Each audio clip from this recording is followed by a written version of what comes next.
Hello friends, myself Subhash Nagarse from Sri Digambar Jain Gurukul High School, Solapur. I shall welcome to all of you in this session of 9th Science and Technology Part 1st, second topic, Work and Energy Part 3. Today we are going to discuss on law of conservation of energy, free fall and power.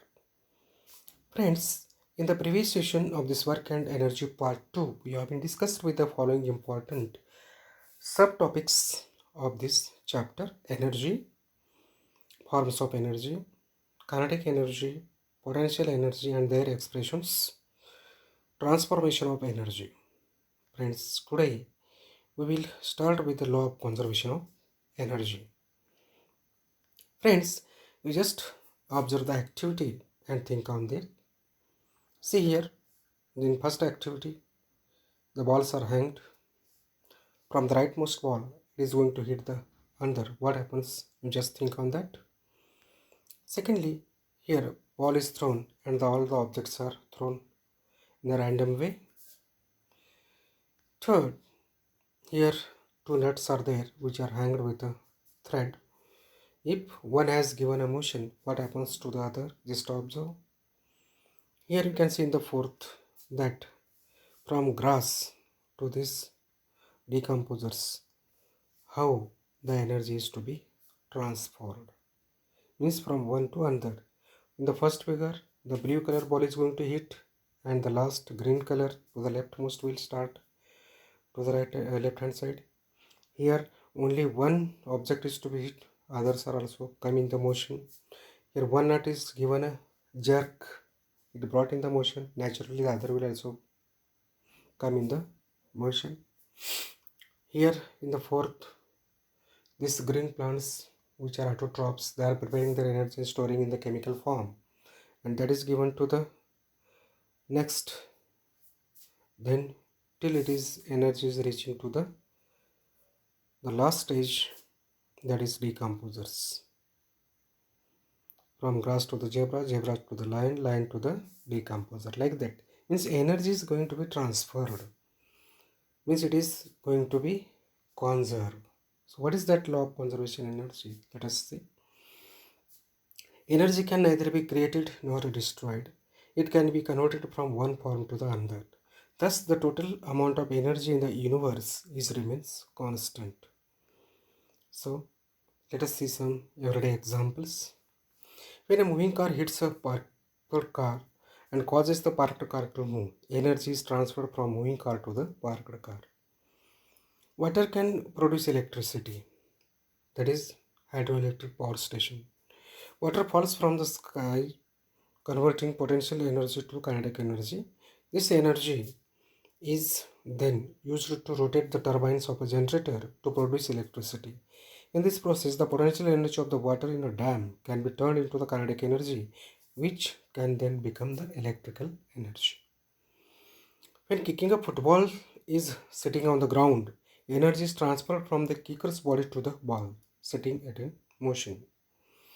When you push a book across the table, the energy from your moving arm is transferred from your body to the book, causing the book to move. These are few examples. You can add other examples also. Friends, what do we mean by free fall? Let us see.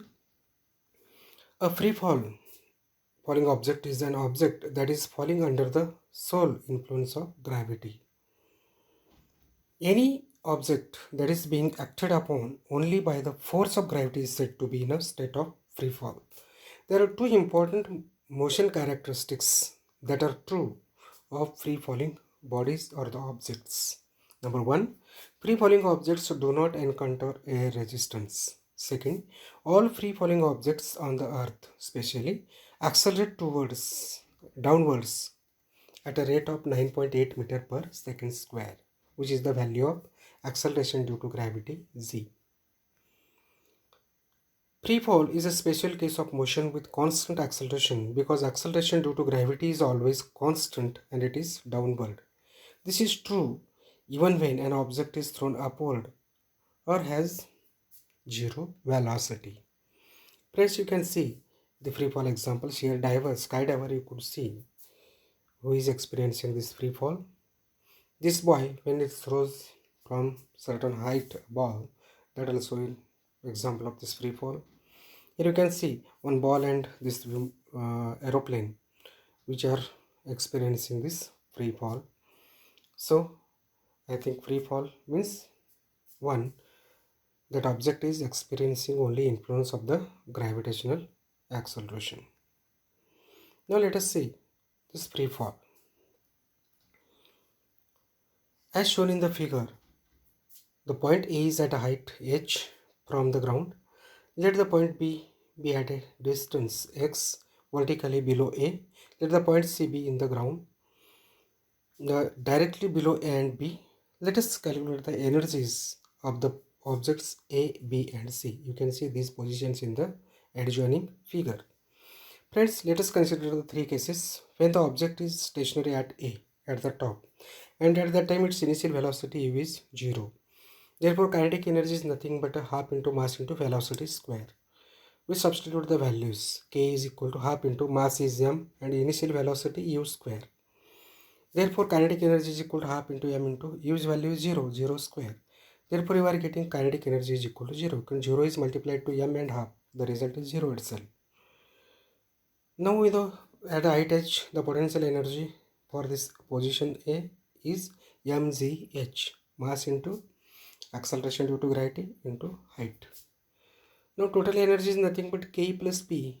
We will add these two pink color values, that is 0 plus mgh. Therefore, total energy will become mgh. This is the equation 1. Means at the position A, the total energy is mgh. Now, let us calculate the respective positions B and C. So, we'll consider the same figure once again. Let the velocity of the object at B be Vb. When it reaches point B, having fallen through a distance x, means B is at a position x from A. Here u is equal to 0, s is equal to x. It has been displaced through x from A to B. And A is equal to now the acceleration due to gravity g. Now we know that v square is equal to u square plus 2as, Newton's third law of motion. Therefore v square is equal to u is equal to 0, means u 0 square is 0 itself plus 2gx. Therefore Vp is equal to 2gx. Let this now kinetic energy is equal to half into m Vb square. Kinetic energy at the position B will be half into m Vb square. What is the value of Vb square? That is 2gx. That will keep here. Therefore K is equal to half into m into 2gx. 2 to get cancels from denominator and the numerator. And what left is K is equal to mgx. This value. Now what is the potential energy at B? That we will calculate. Now height of the object when at B is h minus x from the earth surface. Now potential energy equal to mgh. H means here h minus x we have to consider. Therefore P is equal to, we'll solve the bracket, mgh minus mgx. Therefore total energy is equal to K plus P. So substitute the values. K is mgx plus P is mgh minus mgx. mgx get cancelled. And what left is T is equal to mgh. Total energy mgh, equation 2. From A, at the position A, the total energy mgh. At position B, also the total energy is mgh. Now we'll try for the last position C, this figure. Let the velocity of the object be Vc when it just reaches the ground near point C. U is equal to 0, initial velocity, that is everywhere it is constant. S is h and A is equal to g. Now we know, according to the Newton's third equation of motion, v square is equal to u square plus 2as. Now we substitute the value of u square 0 and 2gh, value of A and S. Therefore Vc square is equal to 2gh. Now kinetic energy is equal to half into m Vc square. Therefore K is equal to half in m into 2gh. Therefore K is 2 to get cancels. K will be mgh. Friends, now the height of the object from the ground at point C is 0 because it is at the earth surface. H is equal to 0. P is equal to mgh, means P is equal to mg into 0. Therefore P is equal to 0. What is the total energy now? Total energy nothing but kinetic energy plus potential energy. Now we will put the value. K is mgh and P is 0. Therefore you are getting total energy is equal to mgh. Equation 3. Friends, you will come to know At position A, at position B, and at position C, the value of total energy is mgh only, which it is constant. So from the equations 1, 2 and 3, we see that the total energy of the object is the same at the 3 points A, B and C. Thus, every object has potential energy when it is at a height above the ground, and it keeps getting converted to kinetic energy. As the object falls towards the ground, on reaching the ground just at point C, all the potential energy gets converted to the kinetic energy. But at any point during the fall, the total energy remaining constant. Very important thing. So friends, total energy is nothing but a P plus K that we know. So total energy at A is mgh plus 0 mgh only. Total energy at point B is again mgh, and total energy at point C is mgh. Means wherever you go from A to C, the energy is remaining constant. So it is conserved. So observe the activities. This one. This girl and this old man is going to follow the upstairs. While going, who is reaching at the top first? At important point. Naturally, you will get the answer. Here in this case, this is empty syntax water tank. One is going to fill it with bucket and another is using this electric motor. Who is going to fill that water first? An important thing that also you know the answer. Here is a hill and a road is there. This road is used for going to the top of the hill. So one of the friend is used car to go at that hill, top of the hill. Another is used, say I will go by walk, and third friend will start to go with bike. So who will reach first at the top of the hill? Naturally you will come to know. Now why this difference is occurred? This girl is reaching, she is climbing very fast in the stairs. Why? The problem is, why is she reaching first? Since she is possessing the more energy. In the second case, who is going to fill up this tank first? Naturally, electric motor. There also. In the third, the car will reach first. Like that, because since which have the more energy means have more power. What is power? That power we are going to be learn now.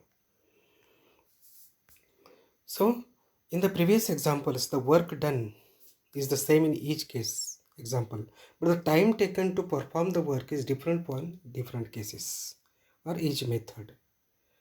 The fast or slow rate of the work done is expressed in terms of the power. So power is nothing but the rate at which work is done. Friends, if W is the amount of work is done in time t, then we can write power is equal to work upon time. Therefore, P is equal to W upon T. In SI system, the unit of work is joule. So the unit of power is joule per second, which is called as a watt. So 1 watt is nothing but a 1 joule per 1 second. In the industrial sector, the unit used to measure power is called as a horsepower, and 1 horsepower is equal to 746 watt. These conversions are also very important. The unit of energy for commercial use is kilowatt hour. The electric bill at your home, just check it how the calculation is carried. 1000 joules work performed in 1 second is a 1 kilowatt power. So 1 kilowatt hour is nothing but a 1 kilowatt into 1 hour. So 1000 watt into 3600. 1 hour means 60 minutes. 1 minute means 60 seconds. 60 into 60, that leads to 3600 seconds. So this totally will be 3, 6 and 5 times 0, which could be written as 1 kilowatt hour is equal to 3.6 into 10 to the power 6. Electricity used for domestic purposes is measured in units of kilowatt hour. Therefore, 1 kilowatt hour is nothing but a 1 unit. So, friends, till now you have been understood this well. What we have been discussed today is law of conservation of energy, free fall in power, equations of power. Friends, you try these questions at the home. Define the following terms: free fall and power. Explain free fall with example. State law of conservation of energy. List the different units of power. So friends, with these words, you should not forget the famous word of this Isaac Newton. My powers are ordinary. Very nice wording. Huh? My powers are ordinary. Only my application brings me success. So, if we have a power, if you have a knowledge, then use it properly, apply it properly so that you will reach to your success, your aim. If you like this video, please subscribe and share. With these words, I would like to say thank you.